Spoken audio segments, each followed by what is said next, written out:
Bendiciones abundantes para todos mis hermanos y hermanas del canal En Defensa de la Fe. Para nosotros, como siempre, es un gran privilegio, una gran alegría poder compartir con ustedes el mensaje de la palabra del Señor. En esta ocasión estaremos reflexionando y comentando la lección número 7, que lleva como título Nuestro Dios Perdonador. Como siempre, antes de comenzar, les invito a hacer una oración. Oremos, hermanos. Glorioso Padre que habitas en el cielo, siempre a tu nombre toda gloria, alabanza y honor. En este momento te damos gracias por la vida, por la salud. Gracias, Señor, por darnos el privilegio de estudiar tu santa palabra. Te pedimos perdón por nuestros pecados y te pedimos que nos capacites para poder vivir agradando tu corazón, haciendo tu santa voluntad. Clamamos por todo tu pueblo alrededor del mundo y también por aquellas personas que escuchan este mensaje, pero que todavía no se han entregado por completo a ti, para que tomen la firme decisión de aceptar tu palabra y vivir en santidad para gloria de tu nombre, antes que sea demasiado tarde. Gracias por escuchar esta oración y por guiarnos a toda la verdad. En el nombre de Cristo Jesús. Amén, Señor. Si hay algo importante que nos enseñó la lección de esta semana, es que cuando acudimos a la Biblia, guiados por el Espíritu Santo, Él nos guía a tres convicciones. La primera, que Dios es bueno, santo, justo y fiel de manera infinita. La segunda, que tú y yo somos pecadores, que sin Cristo estamos condenados y que necesitamos urgentemente un Salvador. Y la tercera, que Dios nos ama, que ha hecho todo lo necesario para darnos vida eterna, que nos quiere perdonar, que nos quiere transformar y que nos quiere ayudar a vivir en santidad. Amén. No es casualidad que en Nehemías 9, Esdras 9 y Daniel 9 estén registradas unas oraciones preciosas y sinceras, todas ellas centradas en el arrepentimiento, la confesión y la intercesión en favor del pueblo del Señor. Y no es casualidad, porque esto nos muestra algo muy importante, una conexión directa entre la lectura de la palabra de Dios, el escudriñar de la palabra, el conocer el mensaje de la Biblia y el verdadero arrepentimiento. Daniel capítulo 9 comienza diciéndonos que el profeta Daniel se acercó con humildad al libro de Jeremías, inspirado por el Señor.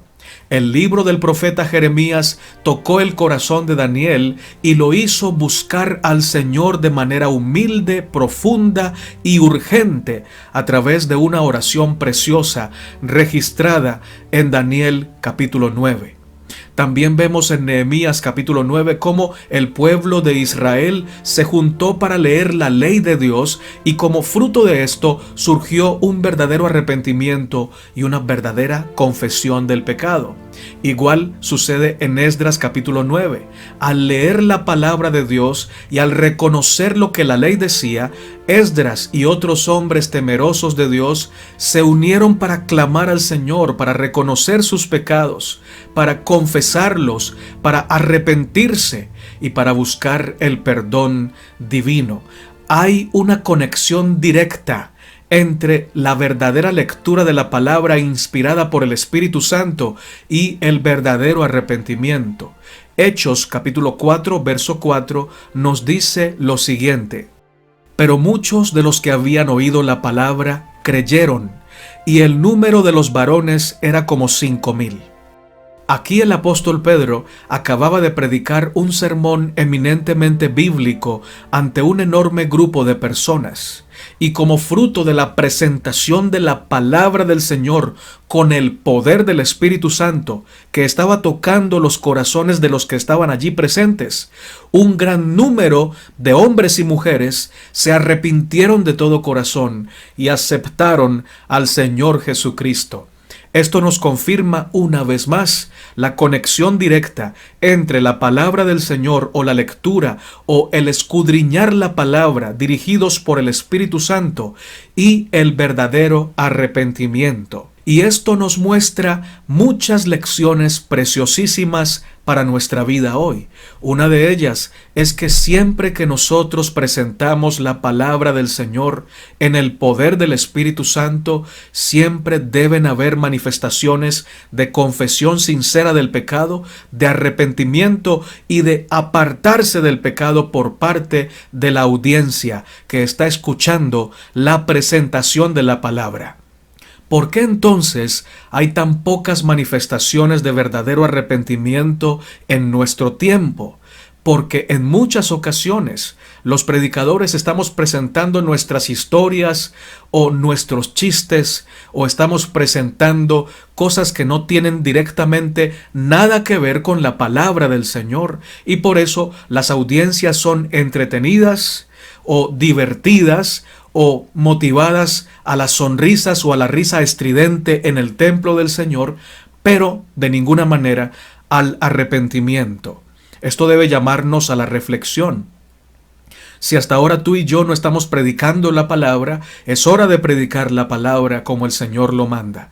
Predicar la palabra produce en los corazones de los oyentes verdadero arrepentimiento. Predicarla en el poder del Espíritu Santo, tal y como sucedió en el tiempo de Esdras y de Nehemías. Otra lección que nos enseña este punto es que Dios es bueno, que su palabra es santa y que en ella encontramos la revelación de su amor, su justicia y su santidad. Cuando acudimos a la palabra del Señor y la recibimos con sinceridad, permitiéndole al Espíritu Santo que nos guíe a toda la verdad, entonces somos convencidos de pecado, justicia y juicio. De pecado porque la revelación de Dios ilumina nuestra conciencia o nuestro corazón y nos muestra con claridad nuestras maldades. De justicia porque el Espíritu Santo testifica a nuestra vida que Cristo Jesús es nuestra justicia ante el Padre, y si aceptamos a Cristo como nuestro Salvador personal y como el Señor de nuestra vida, entonces somos aceptos en el amado, lo que quiere decir que cuando el Padre mira tu vida o mira mi vida, nosotros resultamos escondidos detrás de Cristo, y por lo tanto, a quien el Padre ve no es a nosotros, sino que ve a Cristo en nuestro lugar. Amén por eso. Y de juicio, porque somos libertados de toda condenación y somos declarados justos en el nombre del Señor Jesús. Amén. Libres en el juicio por la sangre del Cordero. Otro punto importante que aprendimos en la lección de esta semana es que cuando le permitimos al Espíritu Santo que nos guíe a la palabra del Señor, ella se hace vida en nosotros. Esto quiere decir que comenzamos a hablar de acuerdo a la palabra del Señor. Pensamos de acuerdo a la palabra del Señor. Miramos, andamos, caminamos, hablamos. Todo lo que hacemos lo hacemos basados en los principios de la palabra del Señor, y esto hace que las personas que están a nuestro lado, que se relacionan con nosotros, sean motivadas a buscar la palabra y también sean motivadas a buscar el verdadero arrepentimiento en Cristo Jesús. Amén. Romanos 2:4 nos dice que la bondad de Dios nos guía al arrepentimiento. ¿Cómo es esto? Resulta que la bondad de Dios se nos revela a través de la naturaleza, a través de la palabra del Señor y a través de la vida del Señor Jesucristo. Cuando vemos la naturaleza y nos damos cuenta que la Biblia nos dice que el Señor creó todo esto para su gloria, pero también para beneficio y deleite de sus criaturas, esto nos mueve a pensar que Dios es amor, que Dios nos ama. Cuando leemos la palabra del Señor y vemos cómo el Señor ha buscado al hombre desde siempre, el hombre huyendo, pero Dios buscándolo para darle salvación, para darle vida eterna. entonces llegamos a la conclusión que Dios nos ama. Y ese amor, al ser comprendido por nosotros, nos guía al arrepentimiento, porque el arrepentimiento es reconocer que nuestro pecado ha hecho que nuestro Padre sufra, que el Dios eterno sufra. Su corazón se duele profundamente cuando los seres humanos nos deleitamos en el pecado, porque el pecado nos destruye. Pero cuando comprendemos que Él es nuestro Padre, cuando comprendemos que Él es nuestro Creador, cuando comprendemos que Él es nuestro Salvador y que es todo esto porque nos ama, entonces ese amor nos compunge, nos constriñe y nos hace sentir dolor por haber herido su corazón. Y ese dolor nos guía a confesar nuestra culpa, y ese amor y ese dolor nos guía a abandonar el pecado y a aferrarnos de la gracia de Cristo, de la justicia de Cristo, a escondernos en el Señor para no vivir en el pecado. La bondad de Dios nos guía al arrepentimiento. Reconocer que Él es un Padre amante nos hace ver que somos pecadores, pero también nos hace ver que Él nos quiere perdonar. ¿Cuál es la diferencia entre el arrepentimiento y el remordimiento? El arrepentimiento se duele por haber herido el corazón de Dios y busca apartarse del pecado después de confesarlo. El remordimiento se duele y se asusta por las consecuencias que le va a traer el pecado que ha cometido. Entonces, esto lo lleva a creer que Dios no lo puede perdonar, que nadie lo puede perdonar, y se ahoga en su sentimiento de culpa. El arrepentimiento, pues, es gestado o motivado por el amor de Dios. El remordimiento es motivado por nuestro amor propio, por nuestro miedo a las consecuencias, es motivado por nuestro egoísmo. El espíritu de profecía nos dice: la obra del Espíritu Santo al hacer que los hombres se arrepientan no es revelar nuevas verdades, sino presentar ante la mente las preciosas lecciones que Cristo ha dado en el Antiguo y en el Nuevo Testamento, y grabar en la conciencia esas mismas lecciones. Comentario Bíblico Adventista, sección Comentarios de Elena de White, comentando a Romanos capítulo 2, verso 4. Tengamos muy en cuenta, mis amados hermanos y hermanas, que la revelación de Dios lleva al hombre a reconocer la maldad y lo horrible del pecado, pero no en la vida de los demás, sino en su propia vida. El primer pecado que nosotros vemos cuando estamos siendo guiados por el Espíritu Santo no es el pecado del esposo, de la esposa, del pastor o del anciano o de los líderes de la iglesia. El primer pecado que vemos cuando el Espíritu Santo nos revela el amor de Dios es nuestro propio pecado. Cuando alguien está lleno de Cristo, lleno de la palabra del Señor, siempre se reconoce pecador.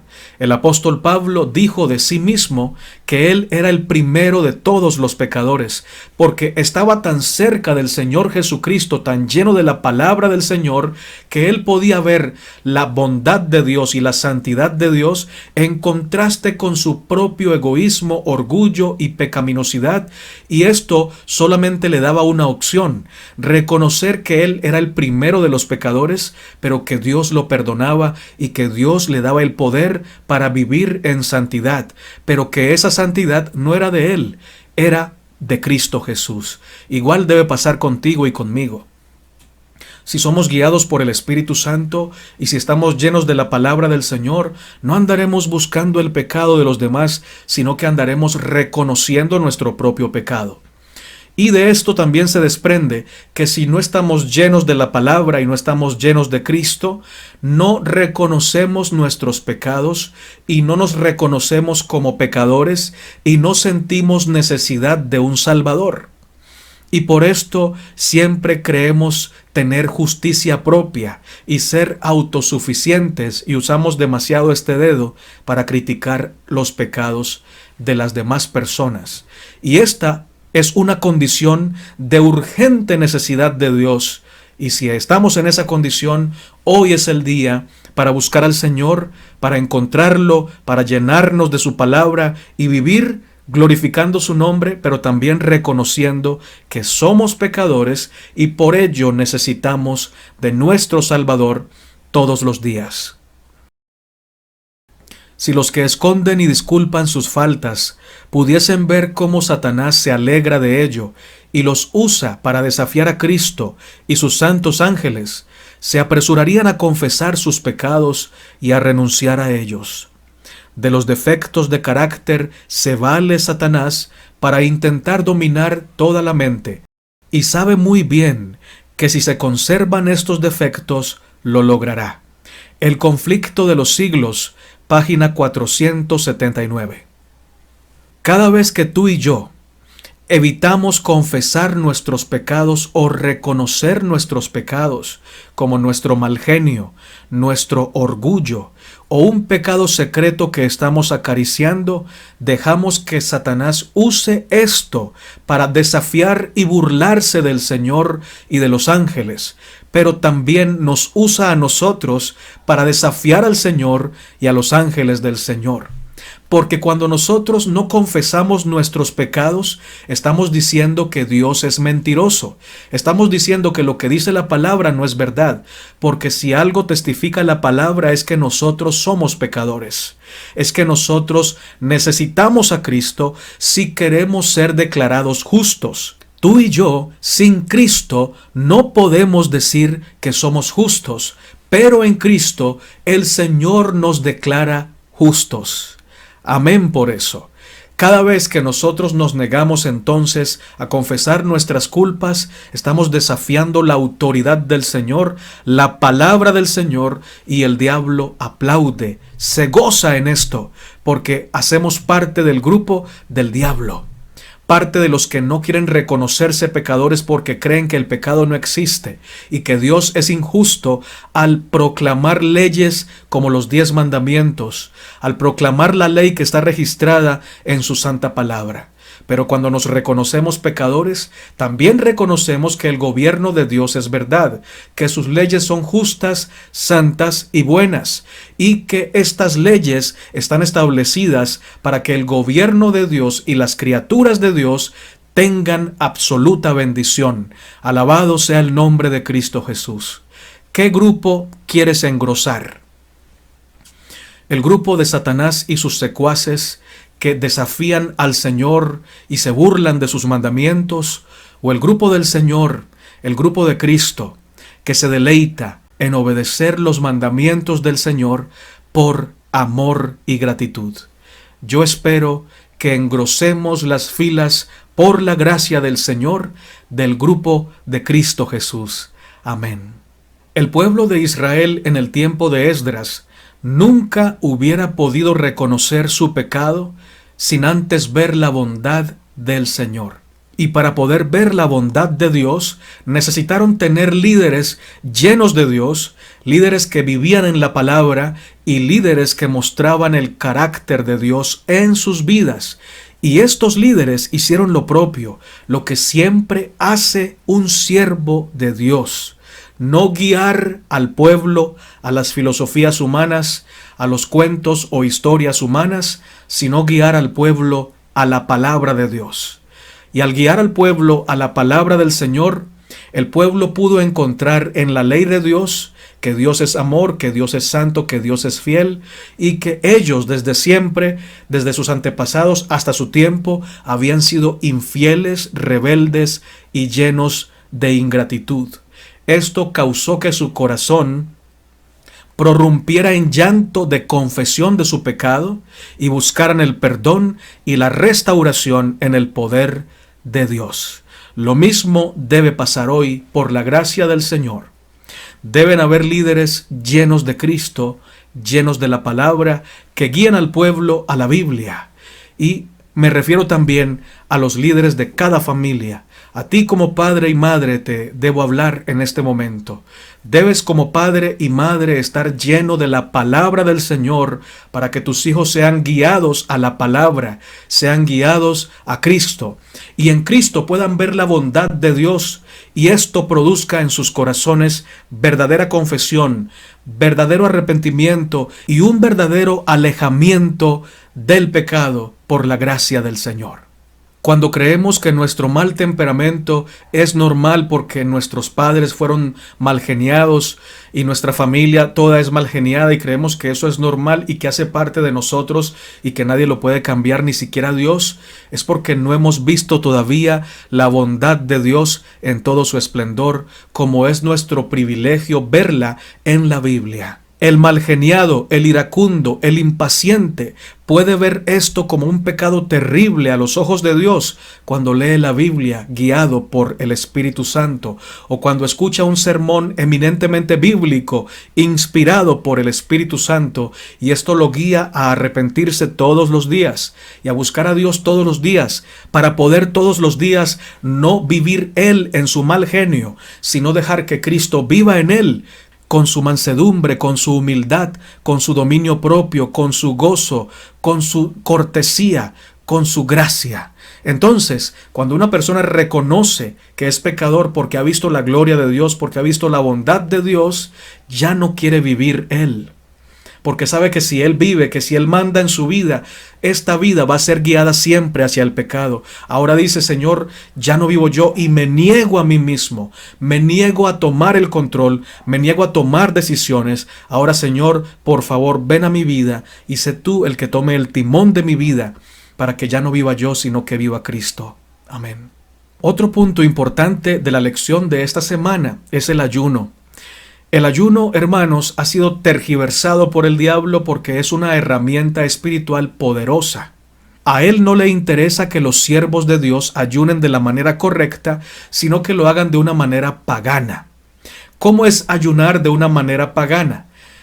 Ayunamos de una manera pagana cuando buscamos que Dios nos escuche porque estamos ayunando, como si creyéramos que Dios no puede escucharnos si no hacemos un sacrificio de nuestra parte. Esto es paganismo.